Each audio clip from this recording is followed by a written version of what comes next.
3 mots pour définir Steiner. Moi, c'est le respect, j'en ai parlé, le plaisir d'apprendre et le libre arbitre aussi. Singularité, non pas la singularité de la pédagogie, mais singularité de la personne, expérience et puis l'interconnexion. Il y a créativité, ça c'est sûr pour moi en tout cas, curiosité, je pense, et liberté, autonomie, quelque chose comme ça.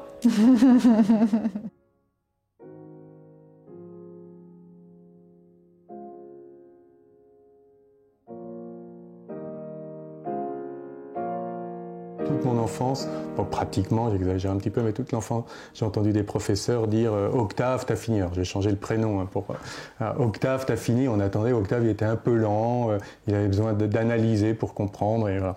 Et les professeurs attendaient, et on attendait parfois, on loupait 5 minutes de récréation pour qu'Octave ait bien assimilé le cours, qu'il ne soit pas laissé sur le carreau. Il est devenu adjoint du directeur d'un des plus grands hôpitaux européens. Et c'est évident que ce genre d'enfant, dans le système traditionnel, aurait été très très vite aiguillé vers une voie différente, une filière professionnelle, écartée du système. Pour moi, c'est une évidence.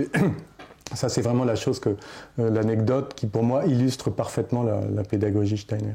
C'est la bienveillance à l'égard de tout le monde, parfois pas au détriment de la classe, parce que oui, on perdait 5 minutes de récréation, mais quand c'était notre tour, on avait cette même attention pour d'autres domaines. Voilà. Et donc les élèves déjà ne redoublent pas, ils ne sont jamais mis en sentiment d'échec.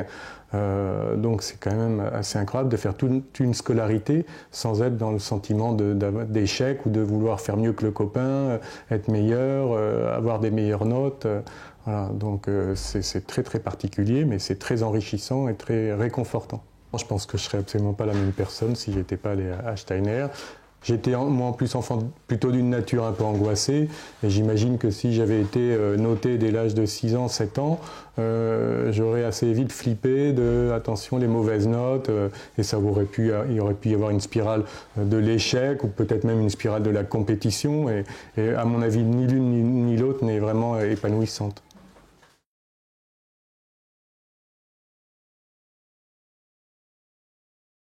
Je pense que ce qui était très important, c'était la différence de chacun.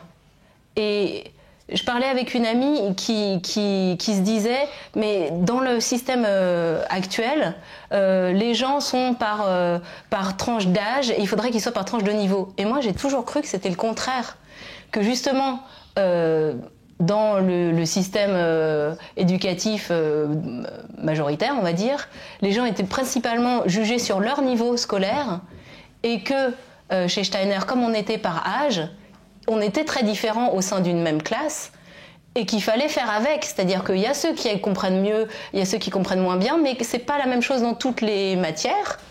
Et donc ça crée quelque chose de très intéressant, dans le sens où on est toujours un peu... c'est idiot, mais je vais faire l'analogie avec mon cours de piscine que je prenais à la fac, où j'avais 2 cours, et le mardi j'étais la plus forte des nuls, et le jeudi j'étais la plus nulle des forts. Et donc ça me faisait un équilibre, parce que voilà, on est toujours à un moment doué dans quelque chose et moins dans d'autres, et inversement, et le fait qu'on soit à grandir ensemble, les mêmes, et à voir les forces et les faiblesses de chacun, puis l'entraide qu'il peut avoir, c'est ça qui est intéressant, je pense.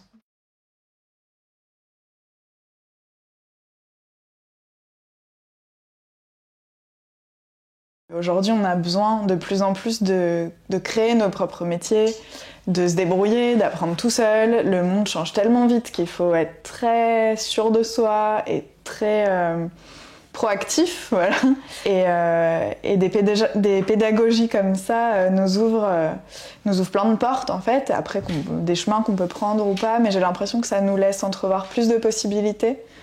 Et à mon avis, on est dans un monde qui est en train de changer dans ce sens-là, en fait, globalement. Ce qu'on a appris, nous, c'est déjà être connecté à la nature et à retrouver ce lien avec la terre, avec la nature, qui nous permet aussi de nous retrouver seuls et de ne pas se sentir si seuls que ça, de savoir qu'on est entouré de plein de choses. Il y a un lien à la créativité qui nous permet de nous exprimer, de savoir dire ce qu'on ressent sous plein de formes. Après, on n'est pas tous créatifs pareil, mais on nous a donné plein de clés, plein de moyens d'expression, que ce soit par le dessin, par la musique, par l'écriture, par la couture, voilà, ce qu'on veut. Ça, on a eu plein de choses. Et puis le lien à l'autre, d'apprendre à vivre en groupe et d'apprendre à aussi savoir respecter l'autre, savoir ce qu'il veut et savoir aussi soi se situer par rapport aux autres. Et oui, je pense que c'est 3 choses vraiment qu'on a appris dans notre scolarité et qui servent en fait à toute société et qui permettraient, si on donnait ces clés-là à tous les enfants, je pense que ça permettrait beaucoup plus d'autonomie, de confiance en soi et de vivre ensemble plus facilement, sans doute. On nous a élevés en tant qu'individus et on sait qu'on est une personne, qu'on est unique et qu'on doit se faire confiance. Ça veut pas dire qu'on le fait tout le temps, mais je pense qu'il y a quelque chose là, sur cet aspect-là qui est dur à définir mais qui est assez solide. Ouais.